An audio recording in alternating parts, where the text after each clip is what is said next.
चलिए दोस्तों, मैं आपसे कस्मा एकेडमी में आपका स्वागत है। भारत की जो प्रमुख नदियां हैं उत्तरी नदियों के संबंध में, जो भारत की प्रमुख नदियां हैं उत्तरी भारत से संबंधित हैं। सिंधु नदी है, गंगा नदी है और ब्रह्मपुत्र नदी है।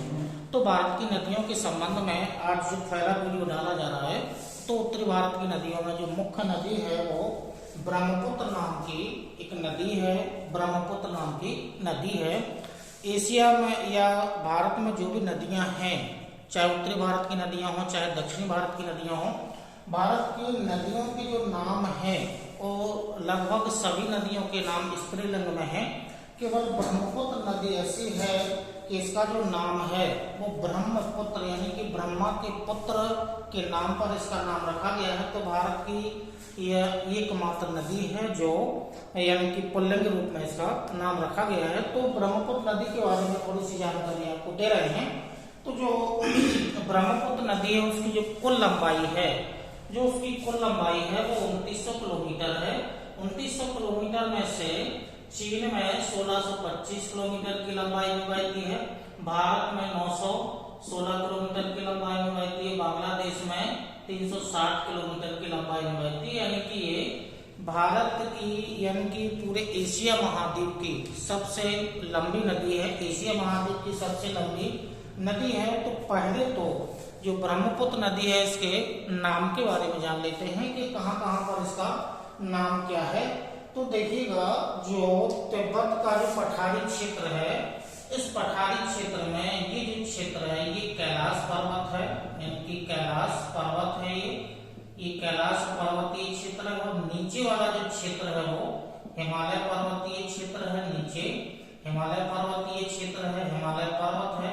इन दोनों के बीच से होकर के ब्रह्मपुत्र नदी बहती है। तो जो कैलाश पर्वतीय क्षेत्र है वहां पर एक झील है मानसरोवर। मानसरोवर नाम की एक झील है। उसी झील के पास से जो तिब्बत का जो पुरंग नाम का एक जिला है, पुरंग जिले में मानसरोवर जो झील है, मानसरोवर झील के पास में एक स्थान है जिसका नाम है चेमायोंगडोंग। चेमायोंगडोंग नामक स्थान से उद्गम होता है। और जब ये नदी तिब्बत के पठारी क्षेत्र में बहती है, तो तिब्बत के पठारी क्षेत्र में बहती है तो इसे एक विशेष नाम दिया जाता है, सांगपो के नाम से इसे जाना जाता है। तो तिब्बत में इसका नाम सांगपो है। तो तिब्बत के पठारी क्षेत्र में बहती हुई फिर प्रवेश करती है चीन में। तो चीन में जैसे तो जो तिब्बत का पठारी क्षेत्र उससे एक नदी आती है, इसका नाम है नयांगक्यू। नयांगक्यू नाम की इसकी एक सहायक नदी है जो तिब्बत के पठारी क्षेत्र से होकर के आती है।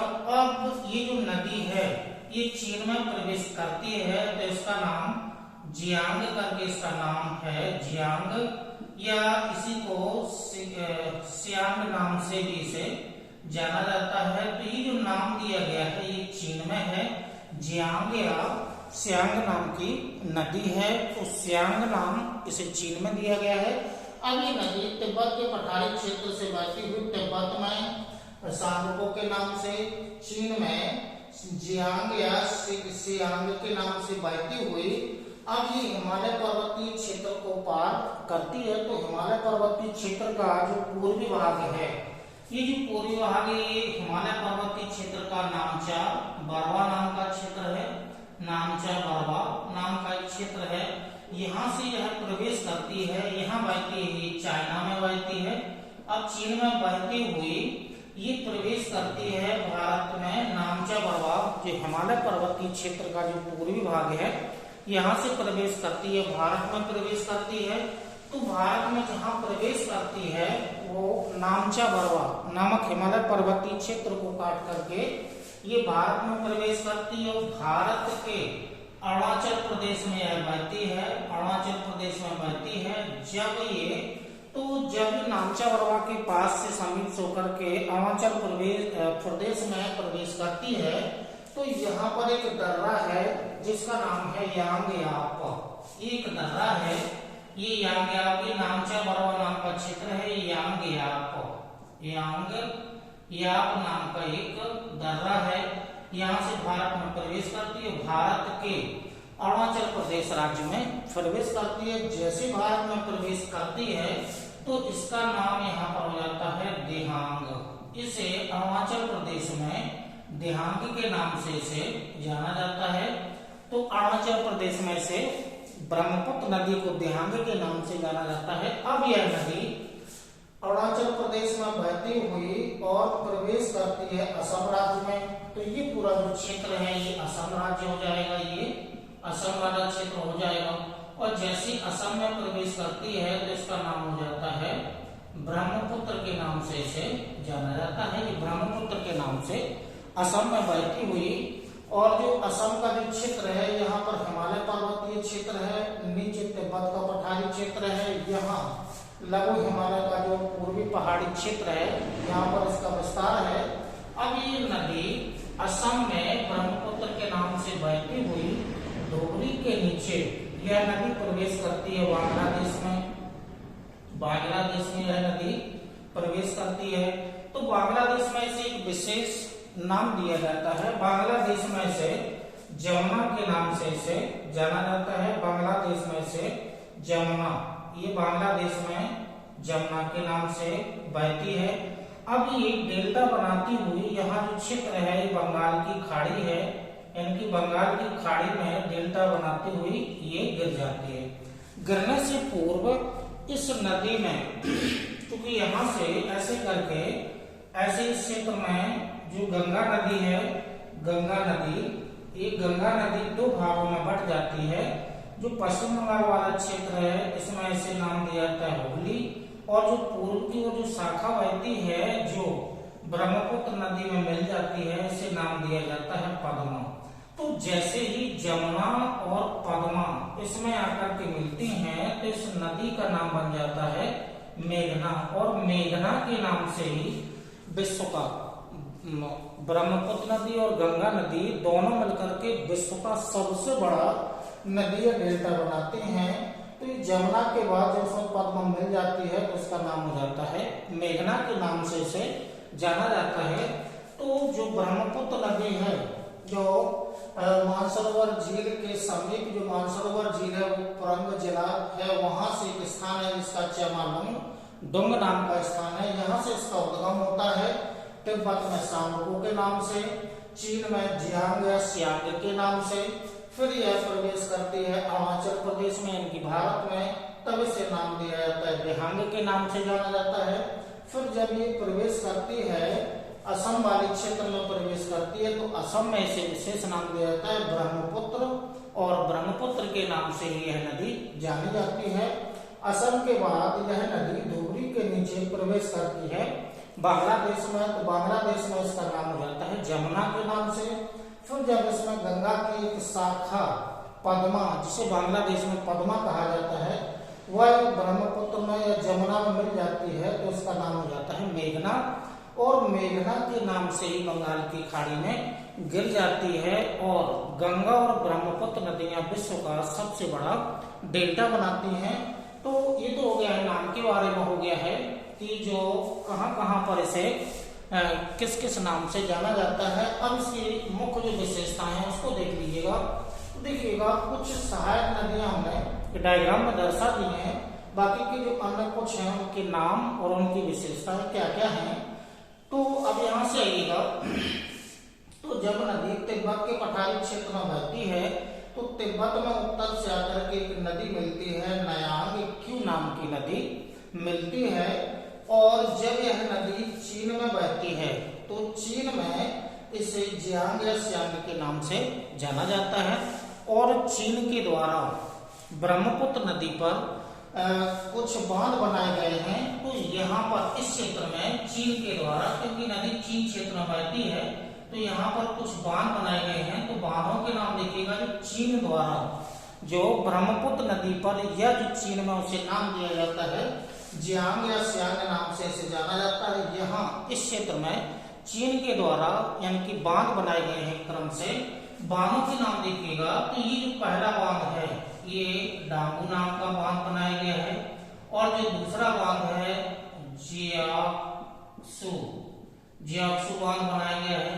तीसरा वाला जो बांध है वो जांगम, ये जांगम बांध बनाया गया। चौथा बांध है वो ज्यासा।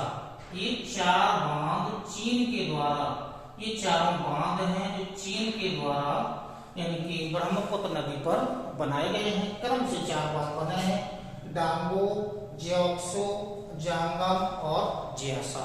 ये 4 बांध चीन के द्वारा ब्रह्मपुत्र नदी पर बनाए गए हैं, या जो उसके क्षेत्र में जो नाम है जियांग या सियांग नाम से है। अब आइएगा जो भारत है, भारत के जो 7 सिस्टर वाले क्षेत्र हैं, 7 सिस्टर वाले जो राज्य हैं, उसमें इन क्षेत्रों में कुछ ब्रह्मपुत्र की नदियां उत्तर से आकर के मिलती हैं ब्रह्मपुत्र में, और कुछ नदियां दक्षिण से जाकर के ब्रह्मपुत्र में मिलती हैं। क्रम से इनको देख लेते हैं।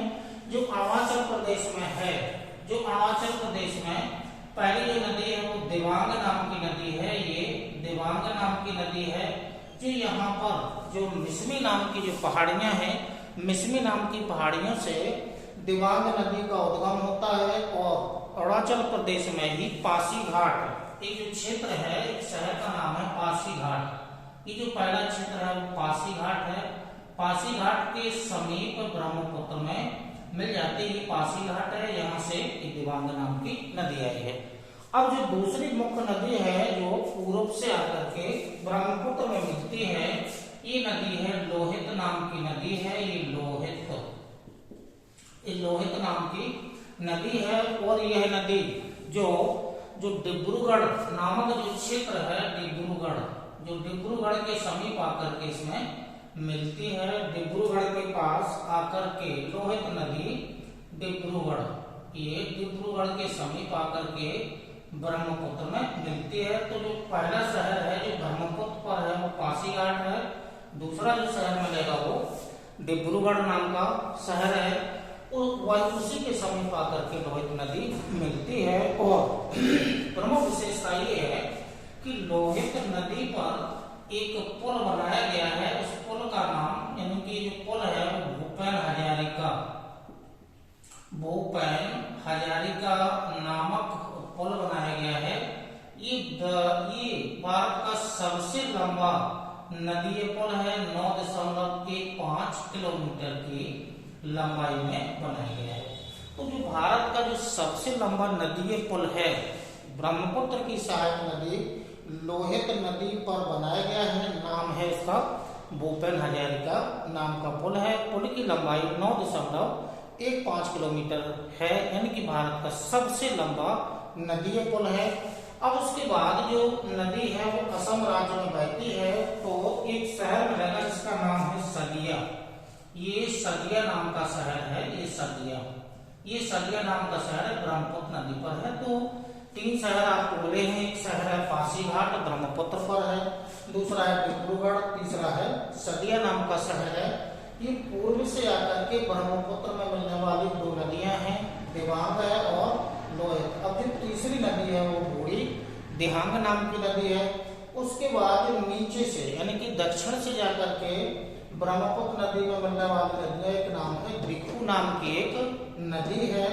अब इसके बाद में आएगा तो पहले दक्षिणी भाग से होकर के ब्रह्मपुत्र में यानी कि दक्षिण से होकर के, ये दक्षिण है और ये नॉर्थ है, तो दक्षिण से जाकर के ब्रह्मपुत्र में मिलने वाली नदियां, तो पहली नदी कौन सी हो गई? दिखू नाम की नदी हो गई है। अब उसके बाद आइएगा तो ये जो नदी है, ये जो धनश्री नाम की नदी है, धनश्री नाम की नदी है। इसके और आगे जाएंगे तो इस क्षेत्र में जाएंगे तो ये कापली नाम की नदी है या कापली नाम की एक नदी है। उसके बाद और आगे जाएंगे तो दोधना नाम की एक नदी है, दोधना। तो ये दक्षिण से जाकर के ब्रह्मपुत्र में मिलने वाली प्रमुख नदियां हैं। जैसे दिखू हो गया है, धनश्री हो गया है, कपिली हो गया है और ये दोधना हो गया है। अब इस क्षेत्र से जो मुख्य नदी है, इस क्षेत्र से ऐसे आकर के इसमें मिल जाती है और नदी का नाम है बराक नाम की नदी है, या इसी का दूसरा नाम दे सकते हैं, ये सूरमा नाम की नदी है, मुख्य नदी है। तो बांग्लादेश में ही आकर के मिलती है, बराक नाम की नदी है, इसका दूसरा नाम सूरमा नाम की नदी है। इसकी बराक की जो प्रमुख सहायक नदी है, एक नदी तो है धलेश्वरी, धलेश्वरी नाम की नदी है। और इसी क्षेत्र में एक नदी जाके मिलती है जटिंगा, ये जटिंगा नाम की नदी है। तो एक नदी और इस क्षेत्र में आके मिलती है, मक्कू नाम की नदी है, मक्कू।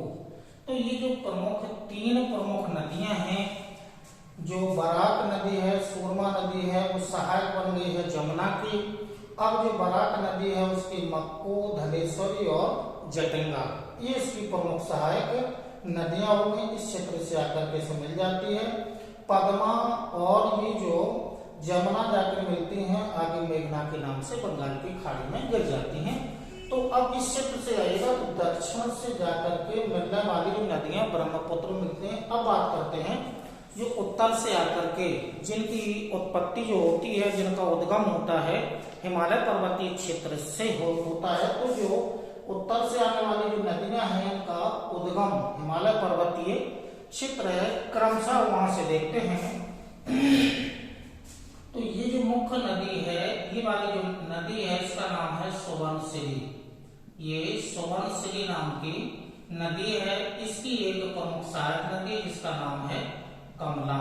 और ये जो जहां पर सुबनसिरी नदी मिल रही है वहां पर जो ब्रह्मपुत्र नदी है वो दो शाखाओं में बट जाती है और बीच में एक द्वीप है जिसका नाम है माजुली। ये द्वीप है माजुली, ये जो द्वीप है इसका नाम है माजुली।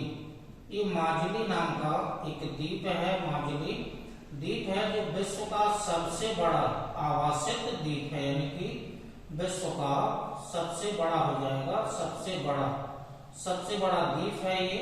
तो असम राज्य में है, माजुली नाम का द्वीप है जहां पर सुबनसिरी नदी आकर के मिलती है और उसी के नीचे नदी दो शाखाओं में बट जाती है। बीच में एक द्वीप है जिसका नाम है माजुली द्वीप, जो विश्व का सबसे बड़ा आवासित नदी द्वीप है। अब जो सुबनसिरी की विशेषता है, ये जो सुबनसिरी है सबसे बड़ी सहायक नदी है। किसकी? ब्रह्मपुत्र की सबसे बड़ी सहायक नदी का नाम क्या है? सुबनसिरी है। और सुबनसिरी की सहायक नदी कौन सी हो गई है? कमला हो गई है।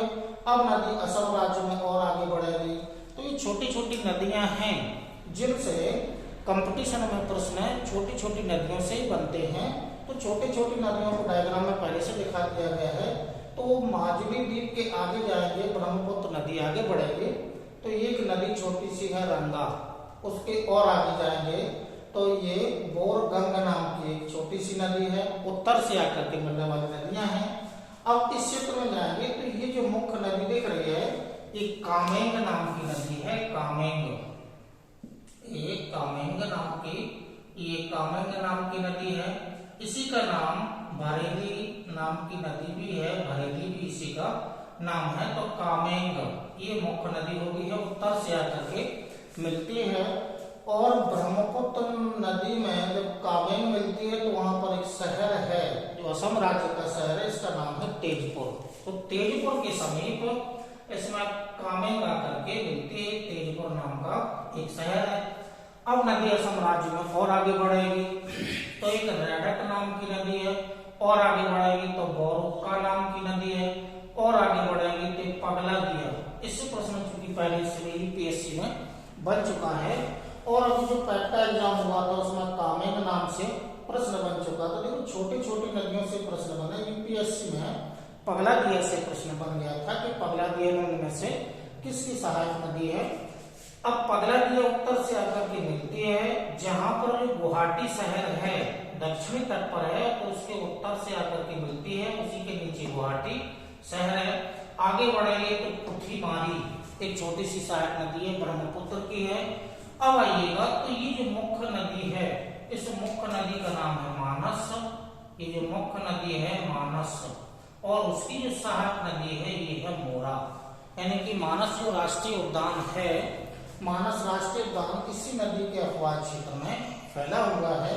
तो मुख्य नदी मानस है, उसकी सहायक मोरा है। नदी और आगे बढ़ेगी तो आगे नदी बढ़ेगी तो और आगे बढ़ेगी तो छोटी सी नदी है तेपई।